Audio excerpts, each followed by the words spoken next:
სოლიდარობას გამოვუცხადებ მზიამაღლობელს, თავისუფლება რეჟიმის ტყვეებს და პოლიტპატიმრებს.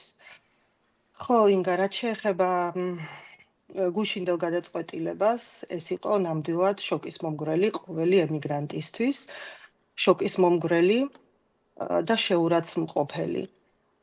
ძალიან დიდი ხანია ასე ცუდად არ მიგრძნია თავი, იმიტომ რომ ისედაც შორს სამშობლოდან უკაცრავად, ისედაც შორს სამშობლოდან ჩვენ ემიგრანტები ყველაფერს ვაკეთებთ იმის გულისათვის, რომ დავეხმაროთ ჩვენს ოჯახებს უკვე წლების განმავლობაში, არა, თითქმის უკვე 30 წელია, რაც ჩვენ ვეხმარებით ფინანსურად და ფაქტიურად ემიგრანტები ავსებენ საქართველოს რაღაც ნაწილობრივ ბიუჯეტს. კი, 10 თვეში, ბოლო 10 თვეში 3 მილიარდი დოლარი არის მიღებული გზავნილების, ფულადი გზავნილებით. ანუ რამხელა შემოსავალზე ვსაუბრობთ ამ ქვეყნისთვის. დიახ და გუშინ შალვა პაპუაშვილი საერთოდ რეალობას აცდენილი ადამიანი უკაცრავად ამას რომ ვამბობ, მაგრამ ასე არის, გამოვიდა და გვეუბნება, რომ ჩვენ ემიგრანტებს კონსტიტუციურად მონიჭებული უფლება, არჩევნებში ხმის მიცემის უფლება წაგვართვა. ანუ ხმა ჩაგვიხშო.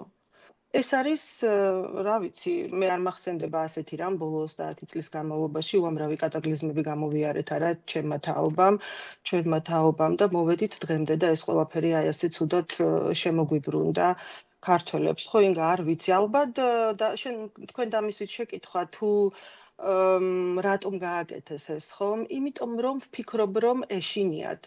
უყურეთ 2012 წელს ქართულმა ოცნებამ ემიგრაციაში მიიღო 54%. 2016 წელს მიიღო 29%. 2021 წელს მიიღო 29 და 2024 წლის საპარლამენტო არჩევნებზე მიიღო 13%. რეკორდული ვარდნა. რეკორდული ვარდნა. დიახ, და მე მგონი ეს არის მათი ასეთი პროტესტი ჩვენს წინააღმდეგ და სიმართლე რომ გითხრათ, აი მაგალითად დაინიშნოს არჩევნები, რასაც მე პირადად ველი და მე ერთ-ერთმა ემიგრანტმა შევძელი და ჩამოვედი. შეიძლება ქვეყანაში არ შემომიშვან.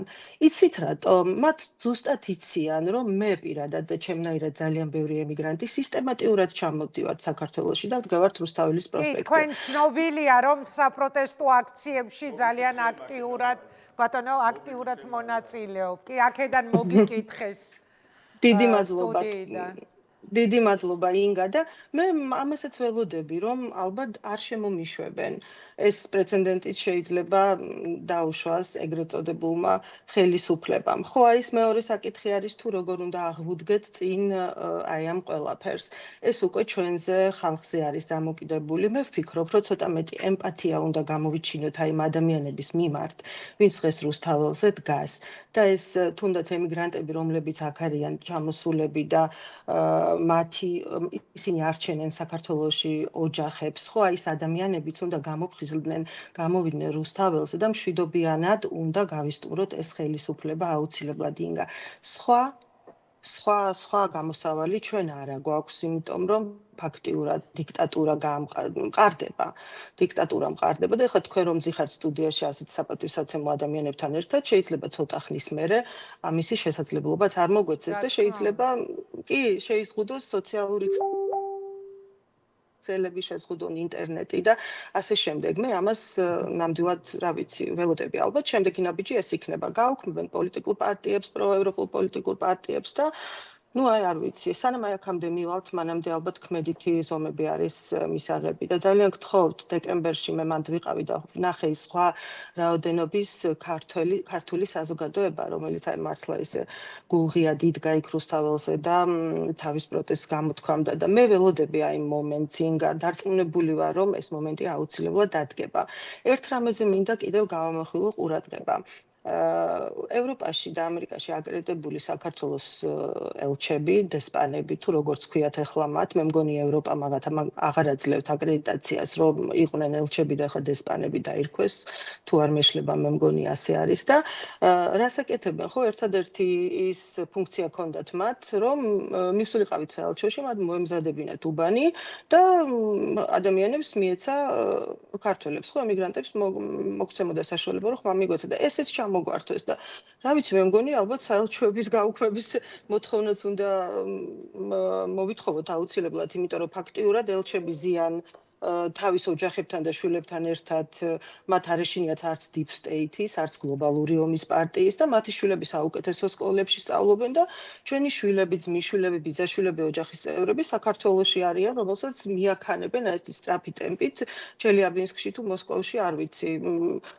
საით და რა ვიცი ეს ძალიან ისეთ არათანაბარი სიტუაცია არის არ უნდათ ევროპა მაგრამ ევროპის სიკეთეები უნდათ ხო და სხვათა შორის ძალიან საინტერესო იყო ეხლა შაბათს ქონდა აი მაგაზე გამახსენდა მაია ეხლა თქვენაზეც საუბრობდით ნოდარ მელაძეს ქონდა გამოძიება დაზვერვის ექს-შეფი რომელიც ეხლა არის ნატოში საქართველოს ახლად დანიშნული ელჩი მისმა ძმამ ბატონი ბერაიას ძმამ დატოვა საქართველო და პოლიტიკური თავშესაფრის მოსაპოვებლად წავიდა ამერიკის შეერთებულ შტატებში. აი თქვენ რომ ბძანეთ რომ თვითონ არ ეშინიათო deep state-ის, აი თან რაზე ვსაუბრობთ? დაზვერვის ექს-შეფი და ნატოში ჩვენი ქვეყნის ელჩის ძმა.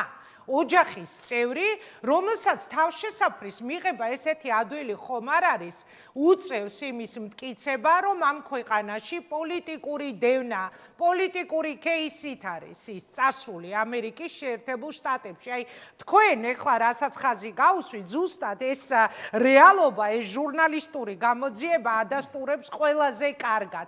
აქ ეხლა დაჭერილი მაღალჩინოსნებით საქმეებიდან ვიგებთ, რომ თურმე ჩვენ რომ deep state-ით გვაშინებენ, იქ ევროპა რო რყვნის, თურმე ქართულ ტრადიციებს ვითომ რომ აკარგინებს, ამ ხალხს ჯარისკაცებიდან მოპარული ფულით, ესპანეთში ნაყიდი ვილა, მაგალითად თავდაცვის მინისტრს, მეორე ეკონომიკის მინისტრის ყოფილ მოადგილეს ბატონ მიქაუტაძეს, ესპანეთში ნაყიდი ვილა, შვილები იქ ევროპაში მუშაობენ, სწავლობენ. ანუ აი ეს არის ყველაზე ნათელი სურათი იმ ორმაგი სტანდარტების, როგორ მაპატიეთ და აბოლებენ აქ ხალხს, რომ ევროპა არ არის ძალიან მნიშვნელოვანი თურმე ამ ქვეყნისთვის, თვითონ თავისი ოჯახებისთვის იქ სჭირდებათ სახლებიც, კეთილდღეობაც და აქ ჩვენს ემიგრანტებს ეუბნებიან, რომ შენ რომ მან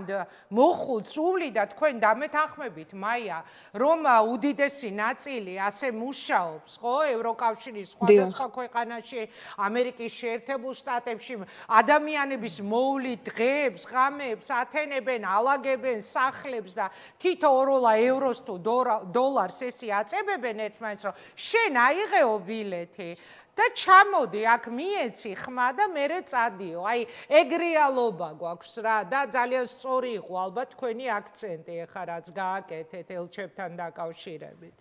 დიახ, ინგა ეს ხომ დღეს არ ხდება ეს უკვე 90-იანი წლებიდან როცა დაინგრა საბჭოთა კავშირი, ხო ფაქტიურად თაობები გაიზარდნენ, დედის უდედო თაობა გაიზარდა, ხო საქართველოში. დიახ, წეგან ახსენა თქვენმა რესპონდენტმა, ნამდვილად სკაიპით გაზრდილი თაობები და რა ვიცი, ნუ ძალიან საპატივსაცემო ქალბატონებს, რომლებიც აი მართლა დღე-დაღამე მუშაობენ, ულიან მოხუცებს და რომ საკუთარ ოჯახებს დაეხმაროს და მათ ოჯახის წევრებს მინდა მივმართო, რომ ქართველებო, ჩვენ ძალიან დიდი მოთმინების უნარი გვაქვს, მაგრამ ისტორიულად ვიცით, რომ თუ ამოიწურა ჩვენი მოთმინების ფიალა აირსო, ხო? მერე უკვე სხვანაირად ხდება ხოლმე და ამისიც ძალიან მეშინია, ინგა თქვენ წარმოიდგინეთ, იმიტომ რომ მერე პოსტრევოლუციური პერიოდი ძალიან ცუდი ეს არის, ცუდი განწყობები არის და ძალიან კარგი იქნება თუ რა თქმა უნდა დასავლეთიც უფრო ევროპა, ამერიკის შეერთებული შტატები, აი მეგობარ აქ ცველოდებით რა თქმა უნდა და სანქციები წარმოიდგინეთ ბიძინა ივანიშვილი საფრანგეთის მოქალაქეც არის. ეხლა ბრიტანეთის სანქციებზეც დაიწყო უფრო ხმამაღალი საუბარი, დიახ და დღეს სენატორებმაც გააკეთეს ჯო ვილსონსაც ჰქონდა საუბარი ამის შესახებ და იმედია რომ აი ესე ყველა ერთად ერთი ძალით შევეცდებით რომ დავამარცხოთ ეს რუსული რეჟიმი, რომელიც პირდაპირ მიგვაქანებს მოსკოვისაკენ. დიდი მადლობა მაია, წარმატებას გისურვებ.